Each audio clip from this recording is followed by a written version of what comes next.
जय हिंद बालकों, आप लोगों का स्वागत है हमारी क्लास में। वेलकम है आप लोगों का। हम लोग अब नए लेक्चर को डिस्कस करने जा रहे हैं, जो कि बड़ा ही कॉमन लेक्चर है, लेकिन बहुत कम जगह सिखाया जाता है या बताया जाता है। इसके क्वेश्चन समटाइम्स हैं, कभी आते भी हैं, कभी नहीं भी आते हैं, लेकिन इसका यूज़ बहुत ज़्यादा है। और टॉपिक आप समझ गए होंगे, हम किसकी बात कर रहे हैं? इंडिकेटर की बात कर रहे हैं। इंडिकेटर आमतौर पे वो केमिकल्स होते हैं जो कि रिएक्शन के कंप्लीट होने को बताते हैं कि रिएक्शन पूरा हो गया कि नहीं पूरा हो गया, बाय चेंजिंग कलर। आमतौर पे अपने कलर को चेंज करके, जैसे मान लीजिए अगर रिएक्शन चल रही है तो कोई एक कलर है उसका रेड, लेकिन जैसे ही रिएक्शन कंप्लीट हो गई तो रेड से किस में कन्वर्ट हो गया? येलो में कन्वर्ट हो गया।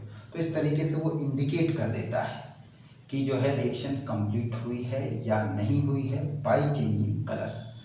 अगर बेसिकली पूछा जाए कि इंडिकेटर क्या है, तो इंडिकेटर जो होते हैं एक तरीके के वीक ऑर्गेनिक एसिड या बेस होते हैं।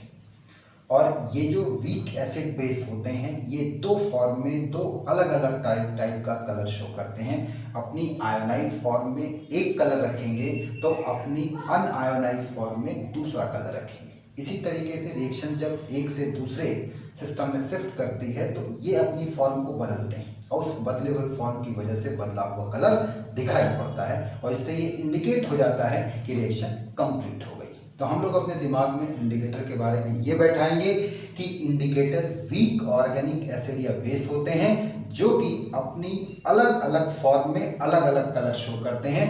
आयोनाइज फॉर्म है तो एक कलर, अनआयोनाइज फॉर्म है तो दूसरा कलर। जैसा कि आप व्हाइट बेस पर, ये व्हाइट बोर्ड पर देख रहे हैं, हमने लिख दिया कि इंडिकेटर वीक एसिड या बेस है, और यहाँ एक एसिडिक इंडिकेटर का एक एग्जाम्पल लिया है। एसिडिक इंडिकेटर जो कि केमिकली एसिड होगा, जैसे हम लोग ले लें आपका फिनोफ्थलीन ले लें, तो फिनोफ्थलीन का ये एग्जैक्ट फॉर्मूला नहीं, ये सिंबॉलिक फॉर्मूला हमने दिया है। और फिनोफ्थलीन की दो फॉर्म बताई है, एक अनआयोनाइज और दूसरी क्या आपका आयोनाइज। तो ये जो अनआयोनाइज्ड फॉर्म होती है फिनोफ्थलीन की, ये कलरलेस होती है, जबकि आयोनाइज्ड फॉर्म में फिनोफ्थलीन लाइट पिंक कलर का अपीयरेंस देता है। अब सपोज करो आप रिएक्शन करा रहे हो और फिनोफ्थलीन एसिडिक मीडियम में लिया जाए, तो एसिडिक मीडियम में जब तुम लोगे तो इसका मतलब स्ट्रॉन्ग एसिड मौजूद है ना, और जैसे ही स्ट्रॉन्ग एसिड मौजूद है तो वो due to common ion effect equilibrium को इधर शिफ्ट करेगा, और जब इधर शिफ्ट करेगा तो ज़्यादा मात्रा में अनआयोनाइज्ड फिनोफ्थलीन पाया जाएगा और कम मात्रा में आयोनाइज पाया जाएगा। इसी वजह से जो एग्जैक्ट कलर रहेगा मीडियम का, वो कैसा? कलरलेस। तो यहाँ पर ये कलरलेस इसलिए हो गया क्योंकि कौन सा इफेक्ट काम कर रहा है? Due to common ion effect. लेकिन यही फिनोफ्थलीन अगर एल्कलाइन मीडियम में पहुंच गया या बेसिक मीडियम में पहुंच गया, तो बेसिक मीडियम में OH आयन कंसंट्रेशन होगा जो कि इस H आयन से रिएक्ट करके वाटर बनाएगा। यानी कौन सा इफेक्ट काम कर रहा है? Odd ion effect. और इस इफेक्ट के अंतर्गत जितना H आयन का कंसंट्रेशन घटेगा, पूरा करने के लिए फिनोफ्थलीन आयोनाइज फॉर्म में कन्वर्ट होगा, जिससे आयोनाइज फॉर्म का कंसंट्रेशन अनआयोनाइज फॉर्म के कंसंट्रेशन से ज़्यादा होगा। नतीजा ओवरऑल सॉल्यूशन किस कलर का दिखाई पड़ेगा? पिंक कलर का दिखाई पड़ेगा। तो आप ये कह सकते हैं कि फिनोफ्थलीन के केस में एसिडिक मीडियम में फिनोफ्थलीन कलरलेस रहेगा, जबकि अल्कलाइन मीडियम में फिनोफ्थलीन पिंक कलर देगा, और इनकी वजहें अलग अलग होंगी। यहाँ कॉमन आयन इफेक्ट की वजह से और अल्कलाइन मीडियम में ऑड आयन इफेक्ट की वजह से। चलेगा। सिमिलर थिंग आप किसी अल्कलाइन इंडिकेटर या बेसिक इंडिकेटर में देख सकते हैं। ये वीक ऑर्गेनिक बेस होंगे, ये भी यहाँ पे इसका सिंबॉलिक फार्मूला है। मेथिल ऑरेंज अपनी अनआयोनाइज फॉर्म में येलो कलर में होता है, जबकि आयोनाइज फॉर्म में ऑरेंज रेड कलर में होता है। ये अनआयोनाइज्ड फॉर्म में येलो कलर और आयोनाइज्ड फॉर्म में ऑरेंज रेड कलर का होता है। अब अगर आप इसी मेथिल ऑरेंज को एसिडिक मीडियम में लेंगे, इन एसिडिक मीडियम, तो एसिडिक मीडियम में क्या होगा कि due to odd ion effect, due to odd ion effect ये H ion O H ion से रिएक्ट करके वाटर बना देगा, इसका कंसंट्रेशन घटेगा तो इक्विलिब्रियम किधर शिफ्ट करेगा, फॉरवर्ड में, और जब फॉरवर्ड में शिफ्ट करेगा तो आयोनाइज फॉर्म का कंसंट्रेशन अनआयोनाइज फॉर्म के कंसंट्रेशन से ज़्यादा होगा। यानी ये कौन सा कलर शो करेगा, ऑरेंज रेड कलर को शो करेगा। लेकिन अगर यही आप बेसिक मीडियम में लेकर के चलेंगे, इन बेसिक मीडियम, तो बेसिक मीडियम में काम करेगा कॉमन आयन इफेक्ट, और कॉमन आयन इफेक्ट अगर काम कर रहा है तो इक्विलिब्रियम बैकवर्ड में शिफ्ट करेगा, क्योंकि इसका कंसंट्रेशन बढ़ा तो ये बैकवर्ड में, और बैकवर्ड में अगर शिफ्ट किया तो अनआयोनाइज फॉर्म का कंसंट्रेशन आयोनाइज फॉर्म के कंसंट्रेशन से ज़्यादा होगा, और अनआयोनाइज फॉर्म का कंसंट्रेशन ज़्यादा है तो ये कौन सा कलर शो करेगा, येलो कलर। तो आपने एक बेसिक थिंग इंडिकेटर के बारे में पढ़ ली कि इंडिकेटर दो अलग अलग मीडियम में दो अलग बिहेवियर शो करेंगे, आइदर कॉमन आयन इफेक्ट या फिर क्या चीज़ आपका ऑड आयन इफेक्ट, जिस पर कि ये अलग अलग कलर शो करते हैं। तो जैसे ही हम टाइट्रेशन करा रहे होंगे तो कंप्लीट रिएक्शन के बाद रिएक्शन अपना मीडियम बदलेगा, और जब रिएक्शन अपना मीडियम बदलेगा तो ऐसी स्थिति में हम पकड़ लेंगे कि यहाँ पर जो है कलर चेंज हो रहा है, यानी रिएक्शन जस्ट कंप्लीट हुई है, हम न्यूट्रल पॉइंट को पा चुके हैं, एंड पॉइंट को पा चुके हैं, कंप्लीट पॉइंट को पा चुके हैं। इस चीज को चाहें तो आप प्रैक्टिकली भी देख सकते हैं, इस चीज को आप प्रैक्टिकली भी देख सकते हैं। सपोज करिए कि हमने यहाँ पर ये नोन अमाउंट ले रखी है और ये इसके अंदर कंपाउंड भरा हुआ है, ये इसके अंदर कंपाउंड भरा हुआ है। हमें पता करना है इसके बारे में। तो हम करेंगे क्या कि अगर सपोज करो ये बेस है, ठीक, और हम एसिड के द्वारा टाइट्रेट कर रहे हैं, तो इंडिकेटर को बेस में मिला दिया जाएगा, बेस प्लस इंडिकेटर, ठीक। तो अगर मान लीजिए हमने मेथिल ऑरेंज ले रखा है, मेथिल ऑरेंज इसमें मिला रखा है, तो ऐसी स्थिति में इसका बेस है तो अनआयोनाइज फॉर्म स्टैंड करेगी, और अनआयोनाइज फॉर्म पर इसका कलर कैसा होगा, येलो कलर होगा। अब हम रिएक्शन को स्टार्ट करते जाएंगे, तो स्टार्ट करते जाएंगे तो जैसे जैसे ये एसिड इसमें घुलता जाएगा, बेस के साथ रिएक्ट करके ये सॉल्ट में बदलेगा और बेस का कंसंट्रेशन घटेगा। बेस का कंसंट्रेशन घटते घटते घटते घटते एक स्थिति ऐसी आएगी जब इसमें बेस खत्म हो जाएगा पूरी तरीके से और केवल सॉल्ट और वाटर बचा रहेगा। दैट इज कौन सा पॉइंट, न्यूट्रल पॉइंट। केवल सॉल्ट और वाटर बचा हुआ है तो ये कौन सा पॉइंट आएगा, न्यूट्रल पॉइंट आएगा। लेकिन इस न्यूट्रल पॉइंट के बाद जैसे ही अगली एक ड्रॉप एसिड की गिरेगी, ये पूरा सॉल्यूशन एसिडिक हो जाएगा, और जैसे ही ये सॉल्यूशन एसिडिक होगा, इसके अंदर मौजूद इंडिकेटर अपनी किस फॉर्म में जाएगा, आयोनाइज्ड फॉर्म में जाएगा। और जैसे ही ये आयोनाइज्ड फॉर्म में जाएगा तो आप देखेंगे कि इसका कौन सा कलर आ गया, ऑरेंज रेड कलर आ गया।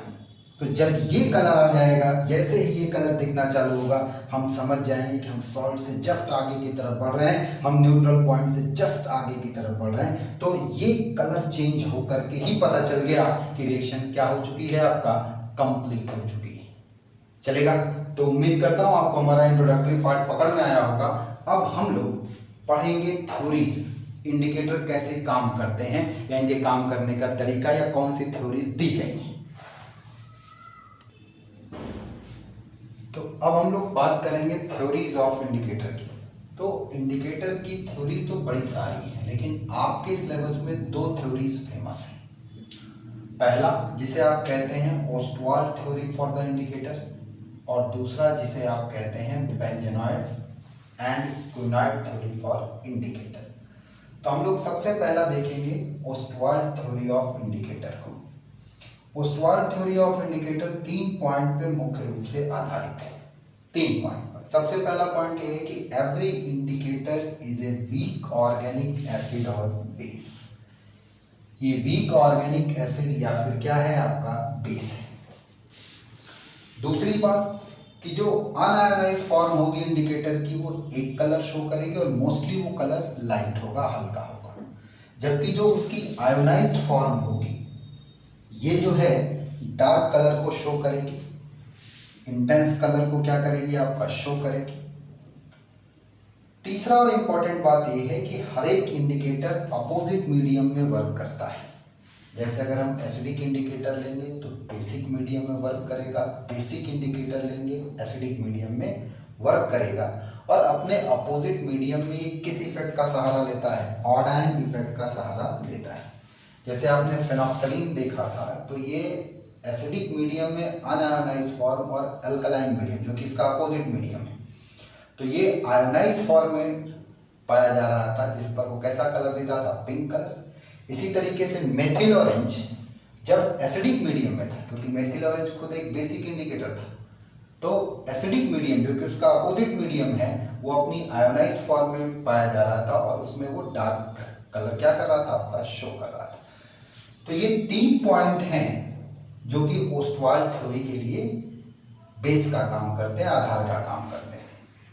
अब हम इंडिकेटर का पीएच निकालते हैं। ये कैसे कैलकुलेट होगा? तो अगर आपको इंडिकेटर का पीएच निकालना है तो हमें दोनों तरीके के इंडिकेटर का पीएच निकालना पड़ेगा। पहला acidic pH of indicator, acidic indicator, और क्या चीज आपका बेसिक इंडिकेटर। तो इसमें हम सबसे पहला लेंगे case first, pH of acidic indicator. हम एसिडिक इंडिकेटर का पीएच निकालेंगे। तो भाई सपोज करो आपने ये फेनोल्फथलीन लिया, ये वीक ऑर्गेनिक एसिड है, तो ये अपने आयोनाइज फॉर्म में H+ और फेनोल्फथलीन माइनस आयन देगा। ये फिनाइल नहीं है, फेनोल्फथलीन आयन सिंबॉलिक फॉर्म है ये। तो इसका अगर आयोनाइजेशन कांस्टेंट देखा जाए इक्विलिब्रियम का, तो H का कंसंट्रेशन इनटू आयोनाइज फॉर्म का कंसंट्रेशन बटे अनआयोनाइज फॉर्म का कंसंट्रेशन। तो यहाँ से जो H+ आयन का कंसंट्रेशन आएगा, ionisation constant into unionise form का कंसंट्रेशन बटे आयोनाइज फॉर्म का कंसंट्रेशन। तो मैं कहूँ कि अगर आप लॉग ले लीजिए, by taking log on both side, तो हमें क्या मिलेगा,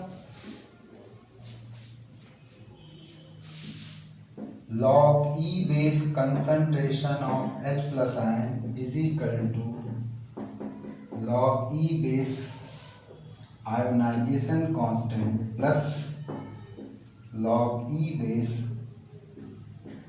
अनआयोनाइज फॉर्म का कंसंट्रेशन बटे आयोनाइज फॉर्म का कंसंट्रेशन आएगा। अब मैं अगर कहूं कि मल्टीप्लाई this equation with -2.303, क्यों? क्योंकि 2.303 से मल्टीप्लाई कर दोगे तो E जो है वो 10 बेस में चला आएगा, और माइनस से मल्टीप्लाई करोगे तो अब हम डाटा को ऐसे लिखेंगे, log base 10 concentration of H+ ion 2.303 log base 10 Ki plus minus log base 10 un-ionised बटे आयोनाइज फॉर्म का। तो ये जो 2.303 है ये तो सभी में ना कॉमन हो गया, तो कॉमन होकर के ये कैंसिल हो जाएगा, और minus log base 10 concentration of H ion pH, और ये क्या हुआ pKi। ये माइनस अगर अंदर भेजोगे तो ये ऊपर और ये नीचे, तो log base 10 आयोनाइज फॉर्म का कंसंट्रेशन बटे अनआयोनाइज फॉर्म का कंसंट्रेशन। ये बड़ा ही पॉपुलर फॉर्मूला बन गया। किसके लिए? आपका पीएच कैलकुलेट करने के लिए। किसका? आपका इंडिकेटर का, एसिडिक इंडिकेटर का। तो हम लोग एक जनरली अगर फॉर्मूला लिखें इसका, तो जनरल फॉर्मूला एसिडिक इंडिकेटर के लिए आएगा pH is equal to pKi plus log base 10 ionised form बटे अनआयोनाइज्ड फॉर्म। तो क्या इसको आप दिमाग में नहीं रख सकते? ये इक्वेशन ठीक वैसे ही है जैसे कि हम लोगों ने हेंडरसन हेज़लबैच इक्वेशन पढ़ी थी बफर की, लेकिन ये उससे डिफरेंट होती, इसको ये नाम नहीं देते। बोलो, जब हम पहला केस डील कर लेते हैं, आप लोगों इसको नोट कर लिया होगा, तो हम दूसरे केस पर आते हैं। दूसरा केस हमारा बेसिक इंडिकेटर को लेकर के है कि उसका पीएच कैसे कैलकुलेट करेंगे। तो बेसिक इंडिकेटर में याद रखिएगा कि पहले पीएच नहीं बल्कि पीओएच कैलकुलेट होता है और फिर 14 में से घटा करके हम पीओएच निकालते हैं। ठीक है, तो अब हम लोग सीखेंगे pH of basic indicator. Second case में हम लोग आ रहे हैं पीएच ऑफ बेसिक इंडिकेटर। तो बेसिक इंडिकेटर का मतलब कोई वीक ऑर्गेनिक बेस, जैसे मेथिल ऑरेंज ले लिया, तो ये आयोनाइज होगा तो ये कैटायन और OH माइनस आयन मिलेगा। तो अगर इसका आयोनाइजेशन कांस्टेंट लिखें तो हम लिखेंगे concentration of cation into OH minus ion बटे अनआयोनाइज फॉर्म का कंसंट्रेशन। तो यहाँ पर जो OH आयन कंसंट्रेशन आएगा Ki into concentration of un-ionised form बटे कंसंट्रेशन ऑफ आयोनाइज फॉर्म। इसे मिथाइल मत समझिए, ये सिंबॉलिक फॉर्म है, ये आयोनाइज फॉर्म का सिंबल है। तो अब by taking log on both side and multiply with -2.303। तो -2.303 से मल्टीप्लाई कर दोगे लॉग लेने के बाद, तो ये आएगा -2.303 log 10 concentration of OH ion. ये आएगा -2.303 log 10 Ki plus -2.303 log base 10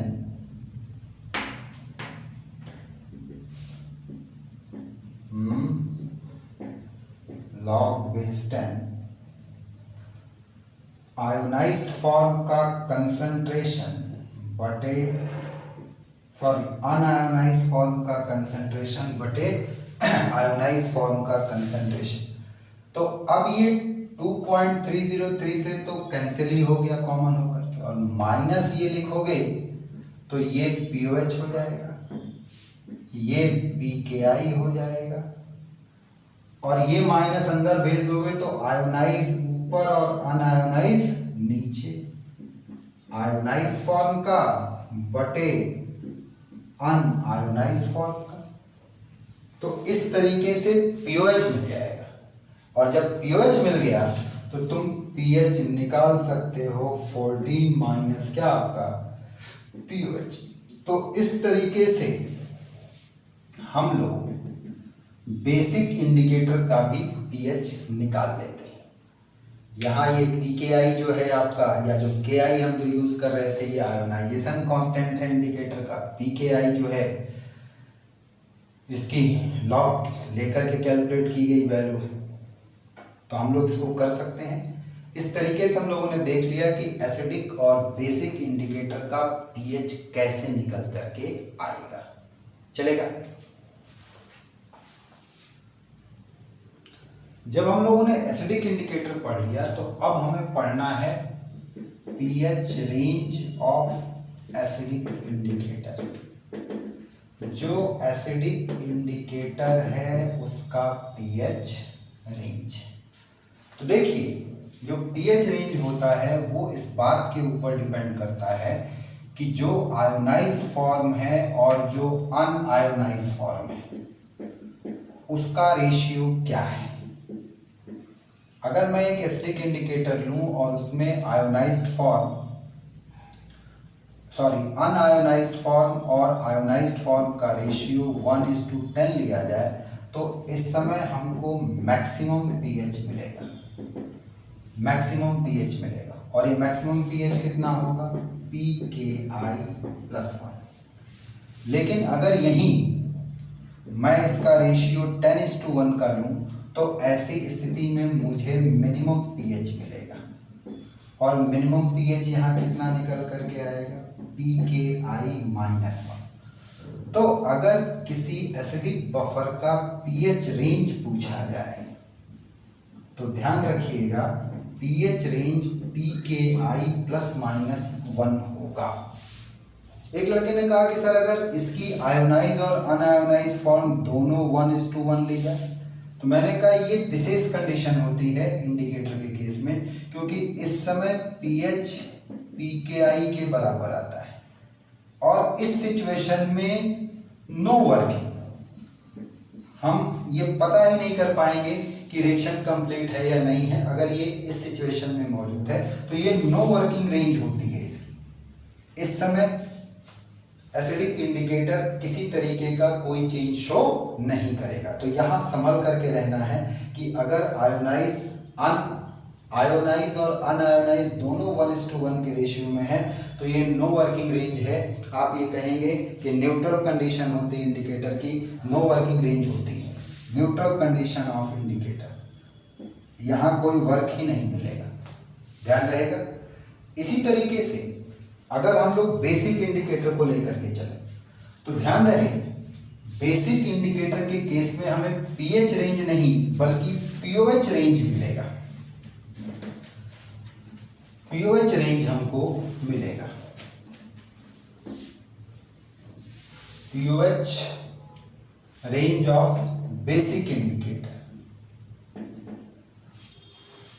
तो हम यहां पर अगर मेथिल ऑरेंज ले लें और इसकी आयोनाइज फॉर्म को ले लें तो मेरा ये कहना है कि अगर आयोनाइज्ड और अनआयोनाइज्ड फॉर्म 10:1 के रेशियो में है तो इस समय मैक्सिमम पीओएच मिलेगा और ये काहे के बराबर होगा, pKi+1 के। लेकिन अगर यही अनआयोनाइज और आयोनाइज फॉर्म का रेशियो 10:1 हो जाए तो ऐसी सिचुएशन में हमको मिनिमम पीओएच मिलेगा और ये मिनिमम पीओएच pKi-1 होगा। यानी कि किसी बेसिक इंडिकेटर के लिए जो पीओएच रेंज होगी वो कितनी होगी, pKi+-1। क्या होगा, pKi+-1। लेकिन अगर अनआयोनाइज और आयोनाइज फॉर्म दोनों 1:1 के रेशियो में ले ली जाए तो ऐसी स्थिति में ये न्यूट्रल कंडीशन होती है, न्यूट्रल कंडीशन फॉर इंडिकेटर या no working condition for indicator. ये no working condition for indicator होती है, no working condition for indicator. तो ऐसी सिचुएशन में जो पीओएच होगा वो pKi के बराबर आएगा। तो हम इससे पहचान लेते हैं कि इंडिकेटर वर्क करेगा या नहीं करेगा। क्लियर है मेरी बात? तो अगर हम लोगों ने ओस्वाल्ड थ्योरी ऑफ इंडिकेटर देख लिया तो अब हम दूसरी थ्योरी पर आते हैं जिसको हम लोग कहते हैं benzenoid and Konrad theory of indicator. ये एक दूसरे तरीके की सोच है इन्हीं इंडिकेटर को लेकर के। ये थ्योरी ये कहती है कि हर एक इंडिकेटर एक एरोमेटिक कंपाउंड है। एवरी इंडिकेटर इज एन क्या आपका एरोमेटिक कंपाउंड। बड़ी ही ओल्ड थ्योरी है। इसका दूसरा पॉइंट बड़ा इंपॉर्टेंट हो जाता है कि जो अनआयोनाइज फॉर्म है इंडिकेटर की, इसको बेंजो फॉर्म बोलेंगे, बेंजो।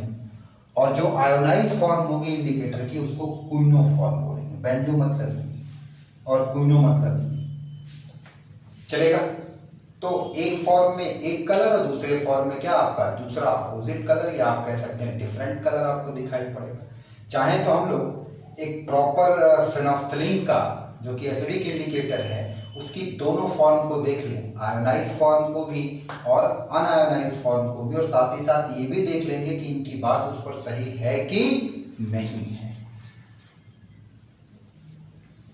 तो अब अगर आप एक फिनोफ्थलीन का स्ट्रक्चर देखें, इसकी अनआयोनाइज्ड फॉर्म को देखें जो कि बेंजो स्ट्रक्चर में पाई जाएगी, और इसकी जो आयोनाइज्ड फॉर्म है जो कि सिंबॉलिक हमने इसको शो किया हुआ है, ये क्विनॉइड फॉर्म में स्टैंड करेगी।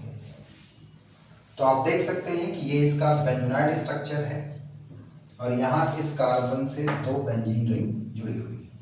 लेकिन जब ये आयोनाइज होता है तो ऐसी स्थिति में एक H+ आयन, और आप ये देख सकते हैं ये कौन सी फॉर्म है इसकी, क्विनॉइड। तो अब इस फॉर्म में ये कलरलेस रहता है। आप देखिए बेंजीन रिंग है आपका, और उसमें देखो क्विनॉइड है कि नहीं है। तो ये जो फॉर्म होती है क्विनॉइड फॉर्म जो होती है, ये पिंक कलर की होती है। ये तो ये क्विनॉइड वाला स्ट्रक्चर हो गया और ये बेंजोनाइड वाला स्ट्रक्चर हो गया। तो बड़ी पुरानी थ्योरीज थी इंडिकेटर को लेकर के कि कैसे एक इंडिकेटर जो होता है ये वर्क करता है। तो हमने फिनोफ्थलीन का एग्जांपल लेकर के अपनी बात को रख लिया। अब हमें ये याद होना चाहिए, ध्यान होना चाहिए कि पर्टिकुलर इंडिकेटर का वर्किंग रेंज कहाँ से कहाँ तक होता है। ये तो भाई थोड़ा सा मेमोरी में आपको रखना ही पड़ेगा, ठीक है। तो बालकों, मैंने आपके सामने एक टेबल रखी है। इस टेबल को आप एक स्क्रीनशॉट भी ले सकते हैं, इसको लिख भी सकते हैं। और है तो बहुत सारे इंडिकेटर, लेकिन मोस्टली जो हम लोग अपने सवालों में इस्तेमाल करेंगे या आपके सिलेबस में जो दिए गए हैं वो ये इंडिकेटर है। हमने मुख्य रूप से 2 बेसिक लिया है, एक एम्फोट्रिक लिया है और एक एसिडिक इंडिकेटर को लिया है। तो जो इंडिकेटर जिस केमिकली नेचर का होता है उसका वर्किंग रेंज ठीक उसके अपोजिट में होता है। देखिए, अगर बेसिक है तो वर्किंग रेंज एसिडिक है, बेसिक है तो एसिडिक है, एसिडिक है तो बेसिक है। ये बात दिमाग में बैठे। सबसे पहला हमने लिया आपका मेथिल ऑरेंज लिया, तो ये बाय नेचर बेसिक होता है। एसिडिक मीडियम में इसका अगर ऑरेंज रेड कलर होगा तो बेसिक में येलो कलर, और इसका जो वर्किंग पीएच होगा ये एसिडिक मीडियम में होगा, <7 होगा, 3.1 to 4.5 ये प्रैक्टिकल वैल्यू है, इसको आपको तैयार करना पड़ेगा। इसी तरीके से दूसरा हम लोगों ने लिया मेथिल रेड, ये भी बेसिक है। एसिडिक मीडियम में इसका रेड कलर आता है, जबकि बेसिक मीडियम में ये येलो कलर में पाया जाता है। तो यहाँ पर इसका पीएच रेंज भी एसिडिक मीडियम में लाई करेगा 4.2 to 6.2। यहाँ आप देखेंगे कि कंपैरेटिवली डार्क कलर है। क्यों डार्क है? क्योंकि ये दोनों इंडिकेटर इस मीडियम में आयोनाइज फॉर्म में पाए जा रहे हैं। ये दोनों इंडिकेटर बेसिक मीडियम में अनआयोनाइज फॉर्म में पाए जा रहे हैं, तो इनका कलर इनकी तुलना में डल है, लाइट कलर है। चलेगा। अब अगर हमने तीसरा लिया एम्फोट्रिक, फिनॉल रेड ले लिया, तो एम्फोट्रिक का मतलब नियर टू 7। एसिडिक अगर रहा ये तो एल्कलाइन वाला यूज होगा, और एल्कलाइन ये रहा तो एसिडिक वाला यूज होगा। एसिडिक मीडियम में ये कौन सा कलर शो करेगा? येलो, जबकि बेसिक मीडियम में, एल्कलाइन मीडियम में कौन सा कलर शो करेगा? रेड, और वर्किंग पीएच 7 के आसपास होगा, आपने देख लिया। लास्ट हमने फिनोफ्थलीन लिया है जो कि एसिडिक नेचर का है, इसलिए इसका पीएच बेसिक उसमें पाया जाता है। मैंने कहा भी था कि इंडिकेटर का जो केमिकल नेचर होगा उसका वर्किंग रेंज ठीक उसके अपोजिट में होगा। तो अगर ये एसिडिक है तो ये इसका वर्किंग रेंज बेसिक में होगा। अब अगर हम फिनोफ्थलीन को एसिडिक मीडियम में लेंगे तो अनआयोनाइज फॉर्म और ये कलरलेस रहता है, जबकि अल्कलाइन मीडियम में इसकी आयोनाइज फॉर्म और ये कौन सा कलर देता है? पिंक कलर देता है। तो बालको इसे आपको रटना ही पड़ेगा, तभी आप इसके क्वेश्चन बना पाएंगे। चलेगा? चलिए अब हम लोग बात करेंगे टाइट्रेशन की, कि ये टाइट्रेशन क्या होता है। तो देखिए, टाइट्रेशन हमेशा दो अपोजिट नेचर के जो केमिकल कंपाउंड होते हैं जो रिएक्ट करते हैं, उसमें एक के बारे में दूसरे के द्वारा पता कर लिया जाता है। जैसे जो यहाँ रखा गया है ये नोन होता है, इससे पता करेंगे इसमें रखा हुआ। अपोजिट नेचर का मतलब अगर यहाँ आप एसिड ले रहे हैं तो हम बेस का पता करते हैं, बेस ले रहे हैं तो एसिड का पता करते हैं। अब होता क्या है इसमें कि जैसे हमें अगर टाइट्रेट करके पता करना है तो हम लोग यहाँ पर बेस हमने ले लिया और इसमें हमने एसिड ले लिया, तो बेस के साथ इंडिकेटर मिला देंगे और ये इंडिकेटर इस मीडियम में एक कलर को शो करेगा। अब हम टाइट्रेशन को स्टार्ट करते हैं। धीरे धीरे एसिड बेस में मिलता जाएगा, सॉल्ट और वाटर बनता जाएगा, मिलता जाएगा, बनता जाएगा, मिलता जाएगा, बनता जाएगा। एक स्थिति ऐसी आएगी जहाँ पर जितने इक्विवेलेंट बेस के यहाँ मौजूद है उतने ही इक्विवेलेंट इसमें से एसिड के आ जाएंगे। जिस समय ये दोनों के इक्विवेलेंट आपस में बराबर होते हैं, टाइट्रेशन में इस सिचुएशन को न्यूट्रल कंडीशन कहा जाता है, एंड पॉइंट कहा जाता है, कंप्लीट रिएक्शन पॉइंट कहा जाता है, कंप्लीट रिएक्शन कहा जाता है इस पॉइंट को। आमतौर पे इस पॉइंट पर जो इंडिकेटर होता है वो कोई कलर नहीं शो करता। और इस पॉइंट को पहचानेंगे कैसे? जब इंडिकेटर का कोई कलर यहाँ पे नहीं दिखाई पड़ रहा होगा। जैसे सपोज करो यहाँ ये ग्रीन कलर से हमने इंडिकेटर को दिखाया हुआ है, तो धीरे धीरे धीरे धीरे ये ग्रीन कलर खत्म होता जाएगा, बिल्कुल ही गायब हो जाएगा आपका। एंड पॉइंट पर दोनों ही केमिकल के इक्विवेलेंट आपस में बराबर होंगे। यहाँ लिया गया एसिड और इसके अंदर मौजूद बेस, इस एसिड जितना हिस्सा इसमें से एसिड का इसके अंदर आया है, तो दोनों के इक्विवेलेंट बराबर होंगे। यानी N1V1 बराबर क्या आपका N2V2। एक बड़ी मजेदार बात कि न्यूट्रल पॉइंट पर, एंड पॉइंट पर, कंप्लीट रिएक्शन पर जिस समय दोनों के इक्विवेलेंट आपस में बराबर है, उस समय इस सॉल्यूशन का नेचर कैसा होगा? तो सॉल्यूशन का नेचर इस बात से तय होगा कि बनने वाला सॉल्ट कैसा है। अगर सॉल्ट न्यूट्रल हुआ, स्ट्रॉन्ग एसिड और स्ट्रॉन्ग बेस का सॉल्ट हुआ, तो ऐसी स्थिति में ये सॉल्यूशन न्यूट्रल होगा और इसका pH 7 आएगा। लेकिन अगर ये जो सॉल्ट बन रहा है ये वीक एसिड स्ट्रॉन्ग बेस का है, तो सॉल्यूशन बेसिक होगा और pH 7 से ज़्यादा आएगा। क्यों? Due to hydrolysis. इसी तरीके से अगर स्ट्रॉन्ग एसिड और वीक बेस का टाइट्रेशन हम करा रहे हैं तो फाइनल सॉल्यूशन एसिडिक होगा। क्यों? क्योंकि ये सॉल्ट जो बनेगा ये हाइड्रोलिसिस पर एसिडिक मीडियम को क्रिएट करेगा। अगर ये वीक एसिड और वीक बेस का टाइट्रेशन हो रहा है तो सॉल्यूशन का नेचर एसिडिक, बेसिक या न्यूट्रल कुछ भी हो सकता है, डिपेंडिंग अपॉन एसिड और बेस के आयोनाइजेशन कांस्टेंट क्या है। अगर एग्जैक्टली बराबर है तो न्यूट्रल होगा, पर अगर एसिड का बेस से ज़्यादा है तो एसिडिक और बेस का अगर एसिड से ज़्यादा है तो बेसिक होगा। चलेगा? जैसे ही इसके बाद अगली एक ड्रॉप इस सॉल्यूशन में गिरेगी, वैसे ही सॉल्यूशन अब इसमें रखे हुए केमिकल के नेचर को पा जाएगा। यानी ये सॉल्यूशन कैसा हो गया? एसिडिक। और एसिडिक सॉल्यूशन में मौजूद इंडिकेटर की कौन सी फॉर्म स्टैंड करेगी? जो एसिडिक मीडियम में काम करती है, तो वो एक अलग कलर शो कर देगी। जैसे मैं कह दूं कि मैंने इस एक्सपेरिमेंट के लिए जो इंडिकेटर लिया है वो एल्कलाइन में ग्रीन कलर शो कर रहा है, जबकि एसिडिक में रेड कलर शो कर रहा है, तो यहाँ कौन सा कलर दिखेगा आपको? रेड कलर दिख जाएगा। चलेगा? यहाँ आपको रेड कलर दिख जाएगा। तो आपको एंड पॉइंट और न्यूट्रल पॉइंट क्लियर हो गए जब दोनों केमिकल के इक्विवेलेंट आपस में बराबर हो जाएंगे, और जैसे ही ये कलर चेंज करेगा हम समझ जाएंगे कि रिएक्शन कंप्लीट हो चुकी है। इसमें एक विशेष बात ध्यान में रखते हैं हम लोग, एक इंपॉर्टेंट नोट ध्यान में रखते हैं।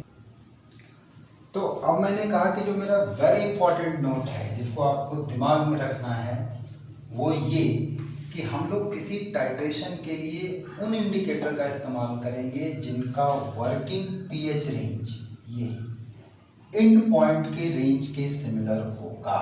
PH range of and point, तो आपको तो फिर पीएच रेंज एंड पॉइंट का पता होना चाहिए, तभी तो उसके हिसाब से आप इंडिकेटर मैच कराएंगे।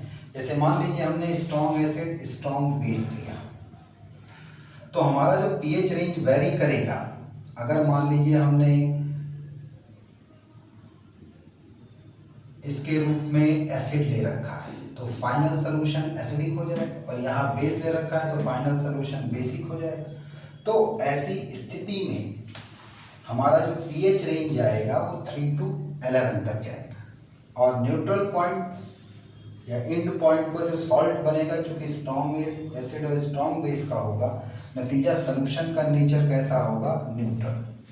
अगर हम यहाँ स्ट्रॉन्ग एसिड लेके चल रहे हैं तो हमें एसिडिक इंडिकेटर को यूज करना है। बेस लेके चल रहे हैं, बेसिक मतलब किसी भी टाइप का आप इंडिकेटर इसमें चला सकते हैं, कोई बड़ी बात नहीं होगी। यहाँ पर अगर आप स्ट्रॉन्ग एसिड और वीक बेस का लेके चल रहे हैं तो याद रहे न्यूट्रल पॉइंट पर एसिडिक सॉल्ट बनेगा, यानी सोल्यूशन का जो पीएच है वो 7 से कम आएगा। ये तो इसकी पीएच रेंज 3 से लेकर के 7 तक होगी, और इसमें जो हम लोग बेसिकली इंडिकेटर यूज करेंगे वो बेसिक इंडिकेटर यूज करेंगे। क्यों बेसिक इंडिकेटर? क्योंकि बेसिक इंडिकेटर एसिडिक मीडियम में आयोनाइज फॉर्म में स्टैंड करेगा, जिस पर उसका इंटेंस कलर आ जाएगा, हमको तुरंत पता लग जाएगा, जैसे मेथिल ऑरेंज या मेथिल रेड आपने यूज कर लिया। अब हम तीसरे तरीके का टाइट्रेशन अगर करें वीक एसिड और स्ट्रॉन्ग बेस का, तो निश्चित तौर पर एंड पॉइंट पर जो सॉल्ट बनेगा वो बेसिक सॉल्ट होगा, जो कि हाइड्रोलिसिस पर जो पीएच आएगा वो 7 से ज़्यादा आएगा। सॉल्यूशन का नेचर जो होगा न्यूट्रल पॉइंट पर बेसिक होगा, और इसका जो पीएच रेंज आएगा वो 7 से लेकर के 11 तक। तो यहाँ पर हम बेसिकली इसके अपोजिट नेचर का इंडिकेटर यूज करेंगे एसिडिक, ताकि वो अपनी आयोनाइज फॉर्म में स्टैंड करे और हमको इंटेंस कलर मिले। जैसे फिनोफ्थलीन अगर आप यूज करते हैं तो आयोनाइज फॉर्म में पिंक कलर वो देगा। लास्ट आता है वीक एसिड और वीक बेस, तो इसका पीएच रेंज जो होगा 7 के इर्द गिर्द होगा, इसलिए हम एम्फोट्रिक इंडिकेटर का इस्तेमाल करते हैं, लाइक फेनॉल रेड। तो उम्मीद करता हूं कि आप इस टेबल को रट लेंगे, एमटीआर कर लेंगे, मुझे तो रटो कर लेंगे, रट डालेंगे आप इसको, तो आपको सवाल लगाने में आसानी होगी। चलिए एक आध दो सवाल करके देखते हैं।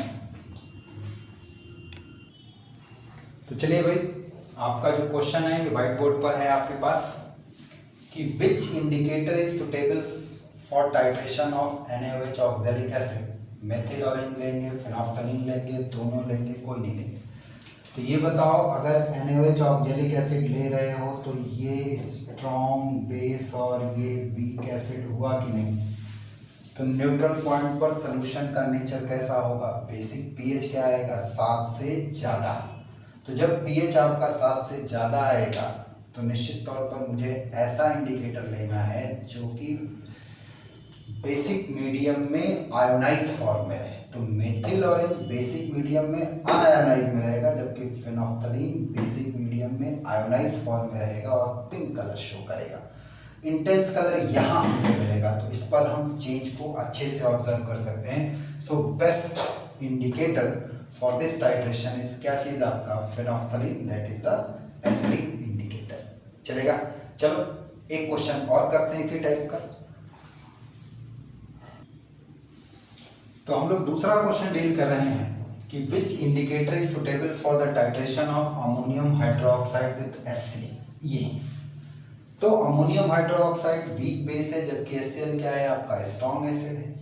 तो निश्चित तौर पर जो एंड पॉइंट या न्यूट्रल पॉइंट होगा उसमें जो सॉल्ट आएगा वो एसिडिक नेचर का होगा, और एसिडिक नेचर का अगर होगा तो इसका जो पीएच है वो 7 से कम आएगा। यानी अब ऐसे इंडिकेटर का चुनाव करना है जो कि एसिडिक मीडियम में अपनी आयोनाइज फॉर्म में टिके।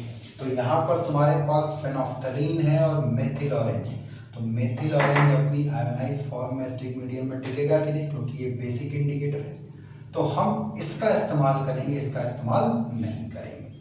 तो आप देख भी सकते हैं, मैंने आपको ये चार्ट में भी लिखवा दिया है कि अगर आप वीक बेस और स्ट्रॉन्ग एसिड का टाइट्रेशन करा रहे हैं तो पीएच रेंज 3 से 7 के बीच में जाएगी, और हम यूजुअली बेसिक इंडिकेटर का इस्तेमाल करेंगे, लाइक मेथिल ऑरेंज और मेथिल रेड। चलेगा, कर लेंगे।